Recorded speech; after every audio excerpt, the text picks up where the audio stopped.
ദൈവ തിരുനാമത്തിന് മഹത്വമുണ്ടാവട്ടെ. Bible reading പ്രോഗ്രാമിൽ സംബന്ധിക്കുന്ന ഏവർക്കും കർത്തൃനാമത്തിൽ സ്നേഹവന്ദനം. ഉൽപ്പത്തി പുസ്തകം 8-ാം അധ്യായം നമ്മളിന്ന് വായിച്ച് ധ്യാനിക്കുന്നു. 7-ാം അധ്യായത്തിൽ നമ്മൾ കണ്ടു, നോഹയും സകല ജീവജാലങ്ങളിലും ശുദ്ധിയുള്ളത് 7 വീതവും ശുദ്ധിയില്ലാത്തത് ആണും പെണ്ണുമായ 2 വീതവും എല്ലാ ജീവജാലങ്ങളും പെട്ടകത്തിനകത്ത് പ്രവേശിച്ചു. പെട്ടകം എന്ന് പറയുന്നത് ഈ ഭൂമിയിൽ ക്രിസ്തുവും അവിടുത്തെ ശരീരമാകുന്ന സഭയുടെയും ഒരു ചിത്രം ഈ പെട്ടകത്തിൽ നമുക്ക് കാണാൻ പറ്റും. ആ പെട്ടകത്തിനകത്ത് അതിൻ്റേതായ പരിമിതികളുണ്ട്. സകല ജീവജാലങ്ങളും അതിൽ ഉൾക്കൊള്ളുന്നുണ്ട്. പല സ്വഭാവങ്ങളുള്ള ജീവജാലങ്ങൾ അതിലുണ്ട്. പക്ഷെ അവയെല്ലാം സൗമ്യതയോടുകൂടി അതിൽ പെരുമാറുകയാണ്. അതിൻ്റേതായ ചില പരിമിതികളും പ്രശ്നങ്ങളൊക്കെ ഉണ്ടെങ്കിലും ഈ വെള്ളം പൊങ്ങിയ സമയത്ത് ഏറ്റവും സുരക്ഷിതമായ സ്ഥലം എന്ന് പറയുന്നത് ആ പെട്ടകത്തിനുള്ളിലാണ്. ഇതുപോലെയാണ് നമ്മൾ സഭയിൽ അംഗങ്ങളായിരിക്കുന്നത്. ഈ ലോകത്ത് ഏറ്റവും നമുക്ക് സംരക്ഷണം നൽകുന്ന അനുഭവം സഭയിൽ നമ്മൾ ക്രിസ്തുവിനോടൊപ്പമായിരിക്കുക എന്നുള്ളതാണ്. ആ ജീവജാലങ്ങൾ നോഹയോടൊപ്പമായിരുന്നതുപോലെ നമ്മളും ക്രിസ്തുവിനോടൊപ്പമായിരിക്കുക. 8-ാം അധ്യായത്തിൽ നമ്മൾ വായിക്കുന്നു, നോഹയെയും പെട്ടകത്തിലുണ്ടായിരുന്ന എല്ലാ ജീവജാലങ്ങളെയും കന്നുകാലികളെയും ദൈവം ഓർത്തു. മനുഷ്യൻ ജീവിതത്തിൻ്റെ ഏത് പ്രതികൂല അവസ്ഥകളിലൂടെ കടന്നുപോയാലും അവനെ ഓർക്കുന്നവനായ ഒരു ദൈവത്തെ നമ്മൾ തിരിച്ചറിയേണ്ടതാണ്. ഈ തിരിച്ചറിവ് നമുക്കില്ലാത്തത് കൊണ്ടാണ് പലപ്പോഴും നിരാശയിലേക്കും ദുഃഖത്തിലേക്കും നമ്മൾ പോകുന്നത്. കാരണം ദൈവത്തിൻ്റെ സ്വരൂപവും സാദൃശ്യം നൽകിയ മനുഷ്യനെ ദൈവം ഒരു നാളും മറക്കുകയില്ല.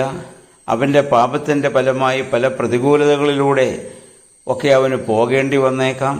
എന്നാലും ദൈവം അവനെ സംരക്ഷിക്കുമെന്നുള്ള ഒരു വലിയ ദൂത് ഇതിൽ നിന്ന് നമുക്ക് മനസ്സിലാക്കാവുന്നതാണ്. അതിനുശേഷം വെള്ളം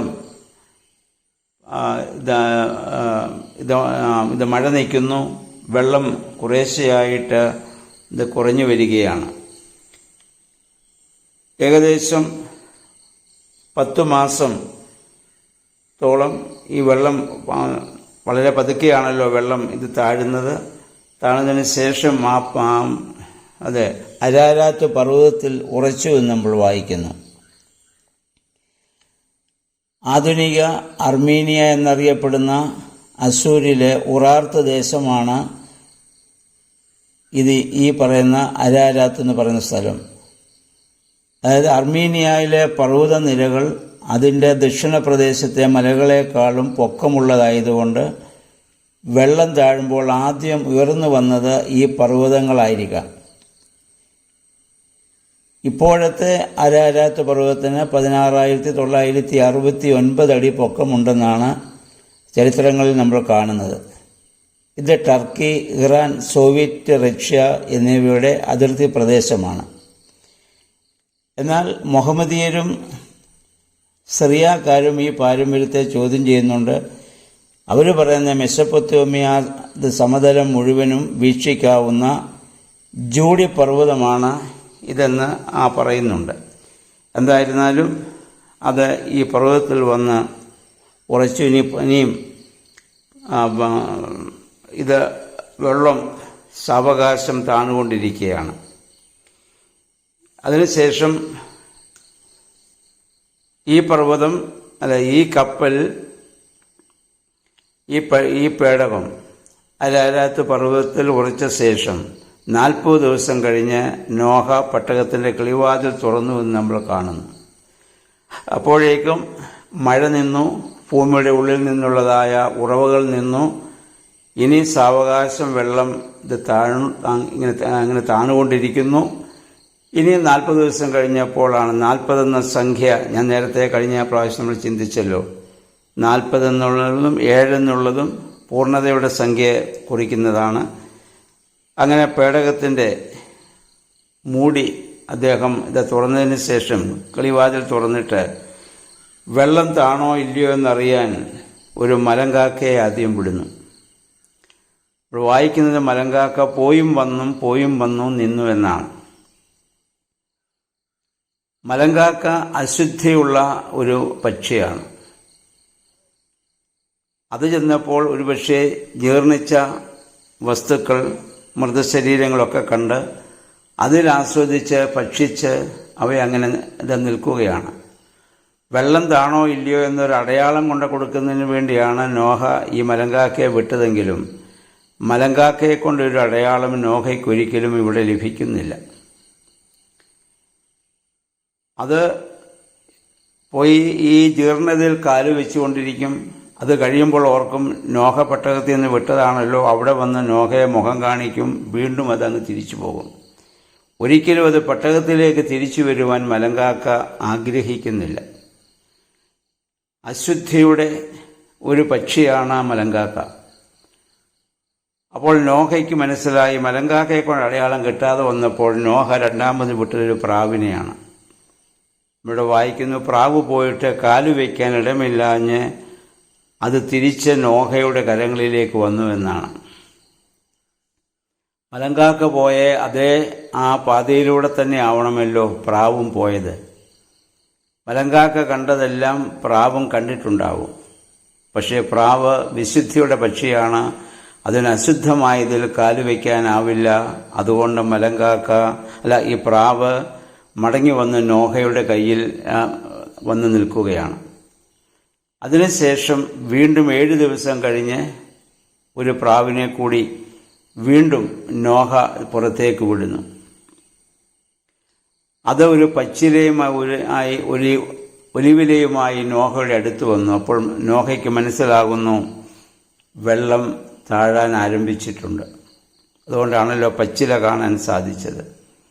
പച്ചില എന്നുള്ളത് സമാധാനത്തിൻ്റെ ഒരു വലിയ ചിഹ്നമായ അടയാളമായിട്ടാണ് നമുക്ക് കാണാൻ സാധിക്കുന്നത്. അപ്പം അത് കഴിഞ്ഞ് വീണ്ടും 7 ദിവസം കഴിഞ്ഞപ്പോൾ നോഹ മറ്റൊരു പ്രാവിനെ കൂടി വിടുന്നു. അത് പിന്നെ തിരിച്ചു വന്നില്ല. കാരണം വെള്ളം താണു എന്ന് അപ്പോഴാണ് നോഹയ്ക്ക് മനസ്സിലാവുന്നത്. പ്രിയമുള്ളവരെ, നാം നമ്മെ പറ്റി ഒന്ന് ചിന്തിക്കുക. നാം ഇതിൽ ഏത് പക്ഷിയെ പോലെയാണ്? മലങ്കാക്കയെ പോലെയാണോ അതോ പ്രാവിനെ പോലെയാണോ? പലപ്പോഴും മലങ്കാക്കയ്ക്ക് തുല്യമായി ഈ ഭൂമിയിലെ അശുദ്ധിയിൽ ഞാനും നിങ്ങളും കാലുവെച്ച് ജീവിക്കുകയല്ലേ? ആ രക്ഷകനായ ആ നോഹയുടെ കയ്യിൽ നിന്ന് പ്രാവ് പുറത്തു പോയിട്ട് നല്ല അടയാളങ്ങളെ കൊടുത്തതുപോലെ രക്ഷകനായ ദൈവസന്നിധിയിൽ നിന്ന് നമ്മൾ നല്ല അടയാളങ്ങളെ ഭൂമിക്ക് നൽകുവാൻ വേണ്ടി ദൈവം ആഗ്രഹിക്കുന്നുണ്ട്. നമുക്ക് ഈ ഭൂമിയിൽ അശുദ്ധമായ പാപം നിറഞ്ഞ ഒരുപാട് ജീവിത സാഹചര്യങ്ങളുണ്ട്. അവിടെയും കാലുവെച്ച് നമുക്ക് ജീവിക്കാം. എന്നാൽ പ്രാവിനെ പോലെ വിശുദ്ധിയുടെ ഒരനുഭവത്തിൽ ജീവിക്കാൻ നമുക്ക് സാധിക്കുന്നുണ്ടോ എന്ന് നമ്മൾ ഇത് ചിന്തിക്കേണ്ടതാണ്. അപ്പോൾ ഇവിടെ 2 പക്ഷികളാണ്. ഒന്ന് മലങ്കാക്ക, മറ്റേത് പ്രാവ്. നാം ജീവിതത്തിൽ ഇതിൽ ഏത് പക്ഷിയാണെന്ന് ഒരു നിമിഷം ചിന്തിക്കുവാൻ നമുക്കിടയാവട്ടെ. വേഷത്തിൽ പ്രാവിനെ പോലെ നടക്കാൻ നമുക്ക് സാധിച്ചേക്കാം, പക്ഷേ ജീവിതത്തിൽ പലപ്പോഴും മലങ്കാക്കയല്ലേ. അതുകൊണ്ട് ആ മലങ്കാക്കയുടെ സ്വഭാവം വിട്ടിട്ട് പ്രാവിനെ പോലെ നല്ല അടയാളങ്ങളെ ദൈവസന്നിധിയിൽ നൽകുന്ന വിശുദ്ധ ജീവിതം നയിക്കുവാൻ നമുക്ക് ഇടയാകണം. അതുകൊണ്ട് 2 കൊരിന്ത്യർ 5:17 പൗലോസ്ലീഹ പറഞ്ഞു, ഒരുവൻ ക്രിസ്തുവിലായാൽ അവൻ പിന്നെ പുതിയ സൃഷ്ടിയാണ്. അതുപോലെ തന്നെ നമ്മുടെ കർത്താവും പറഞ്ഞല്ലോ, ജഡത്തിൽ നിന്ന് ജനിക്കുന്നത് ജഡവും ആത്മാവിൽ നിന്ന് ജനിക്കുന്നത് ആത്മാവുമാണ്. സ്നാനത്തിലൂടെ മാമോദീസായിലൂടെ ആത്മാവിൽ ജനിച്ച നമുക്ക് ഇനി അശുദ്ധിയിൽ ജീവിക്കുവാൻ അവകാശമില്ല എന്ന കാര്യം നമ്മൾ പ്രത്യേകമായി ഓർക്കേണ്ടതാണ്. അങ്ങനെ ഈ പ്രാവ് അടയാളം വന്നു. നോഹ അതിനുശേഷം പെട്ടകത്തിൽ നിന്ന് യഹോവയായ ദൈവം പറഞ്ഞു, പെട്ടകത്തിൽ നിന്ന് നിങ്ങൾ പുറത്തിറങ്ങുക. അങ്ങനെ നോഹയും ഈ പക്ഷിമൃഗാദികളെല്ലാം പെട്ടകത്തിൽ നിന്ന് ഉണങ്ങിയ നിലത്തേക്ക് വന്ന് ഇറങ്ങുകയാണ്. ആ ഉണങ്ങിയ നിലത്ത് വന്നതിന് ശേഷം നോഹ ആദ്യം ചെയ്യുന്നത് ശുദ്ധിയുള്ള എല്ലാ മൃഗങ്ങളിലും പക്ഷികളിലും നിന്ന് അവൻ ദൈവത്തിന് ഒരു ദഹനബലി അർപ്പിച്ചു എന്നാണ്. അപ്പോൾ നോഹ പിന്നെ ചെയ്യുന്നത് ആദ്യം പെട്ടകത്തിൽ നിന്നിറങ്ങുന്ന പുതിയ ലോകത്തേക്കുള്ള ഒരു പ്രവേശനമാണ്. ആ പുതിയ ലോകത്തേക്ക് പ്രവേശിക്കുന്ന നോഹ ആദ്യം ചെയ്യുന്നത് ദൈവത്തിന് യാഗമർപ്പിക്കുക, ബലിപീഠം പണിയുക എന്നുള്ളതാണ്. ജീവിതത്തിൽ നമ്മളും ചെയ്യേണ്ടത് ഇത് തന്നെയാണ്. ജീവിതത്തിൽ എന്നും ദൈവത്തിന് ബലിപീഠം പണിയുന്ന എന്ന് പറഞ്ഞാൽ അതിൻ്റെ അർത്ഥം ജീവിതത്തിൻ്റെ എല്ലാ ഭാഗങ്ങളെയും എല്ലാ പ്രവർത്തനങ്ങളെയും ആദ്യം ദൈവസന്നിധിയിൽ സമർപ്പിക്കുന്ന അനുഭവം നമുക്കുണ്ടാകണം. അതിനുശേഷം നോഹ ഇനിയും ഈ മൃഗങ്ങളെയും പക്ഷികളെയൊക്കെ ബലി അർപ്പിച്ച് ദൈവത്തിന് നന്ദി രേഖപ്പെടുത്തുന്ന വലിയൊരു അനുഭവം നമുക്കിവിടെ കാണാൻ സാധിക്കുന്നുണ്ട്. നമ്മുടെ ജീവിതത്തിലും എല്ലാ ദിവസവും പ്രഭാതത്തിലും സന്ധ്യയിലും ബലിപീഠം പണിയുന്ന എന്ന് പറഞ്ഞാൽ ദൈവസന്നിധിയിലായിരിക്കുന്ന ഒരനുഭവം നമ്മുടെ ജീവിതത്തിലുണ്ടാകണം. അപ്പോൾ മാത്രമേ നമുക്ക് അനുഗ്രഹമായി ഭൂമിയിൽ ജീവിക്കുവാൻ നമുക്ക് സാധിക്കുകയുള്ളൂ എന്നുള്ള കാര്യം ഇതിൽ നിന്ന് പ്രത്യേകമായി നമ്മൾ ഓർക്കേണ്ടതാണ്. മനുഷ്യനെ ദൈവത്തിൻ്റെ രൂപത്തിൽ ദൈവം സൃഷ്ടിച്ചിരിക്കുകയാണ്. ദൈവത്തോട് ബന്ധം പുലർത്തിയും ദൈവത്തെ അനുസരിച്ചും ലോകത്തിൽ ജീവിക്കുന്ന മനുഷ്യൻ ദൈവികമായ സാന്നിധ്യത്തിൻ്റെ വലിയ അടയാളമാണെന്ന് നാം മനസ്സിലാക്കണം. ആ നല്ല അടയാളമായി നല്ല ആ പച്ചില പ്രാവ് കൊണ്ട് കൊടുത്തതുപോലെ നല്ല അടയാളമായി ഈ ഭൂമിയിൽ ജീവിക്കുവാൻ നമുക്ക് ഇടയായിട്ട് തീരണം. എന്നാൽ സാഹചര്യ സമ്മർദ്ദങ്ങൾ, പാപം ചെയ്യാൻ അവസരവും പൈശാചിക പ്രലോഭനങ്ങൾ ശക്തവുമാകുന്ന ഒരു ഭൂമിയിലാണ് ഞാനും നിങ്ങളും ജീവിക്കുന്നത്. എന്നാൽ അതിനെ അതിജീവിക്കാൻ നമുക്ക് സാധിക്കണം. കാരണം ജീവിതം ഒരു സംഘർഷമാണ്. നന്മയും തിന്മയും വിശ്വാസവും അവിശ്വാസവും ഒക്കെ തമ്മിലുള്ള ഒരു വലിയ ഒരു സംഘർഷ ഭൂമിയിലാണ് ഞാനും നിങ്ങളും ജീവിക്കുന്നത്. രണ്ടിനുമുള്ള അവസരം നമുക്കുണ്ട്. നന്മ ചെയ്യാനും തിന്മ ചെയ്യാനുമുള്ള അവസരമുണ്ട്. സ്വാതന്ത്ര്യം നമുക്കുണ്ട്. അവിടെയാണ് നമ്മുടെ ഫ്രീ വിൽ നമ്മൾ വിനിയോഗിക്കേണ്ടത്. ആ തിന്മയെ അതിജീവിച്ച് നന്മ ചെയ്ത് ഈ ദൈവത്തിനും മനുഷ്യനും നല്ല അടയാളമായി ഭൂമിയിൽ ജീവിക്കുവാൻ ദൈവമേ, പരിശുദ്ധാത്മാവേ, ഞങ്ങളെ ശക്തീകരിക്കണമേ എന്ന് നമുക്ക് പ്രാർത്ഥിക്കാം. ദൈവം അതിന് നമ്മെ സഹായിക്കട്ടെ. എല്ലാവർക്കും നല്ല ഒരു ശുഭദിനം ആശംസിക്കുന്നു. ദൈവനാമം മാത്രം മഹത്വപ്പെടുവാൻ ഇടയാവട്ടെ.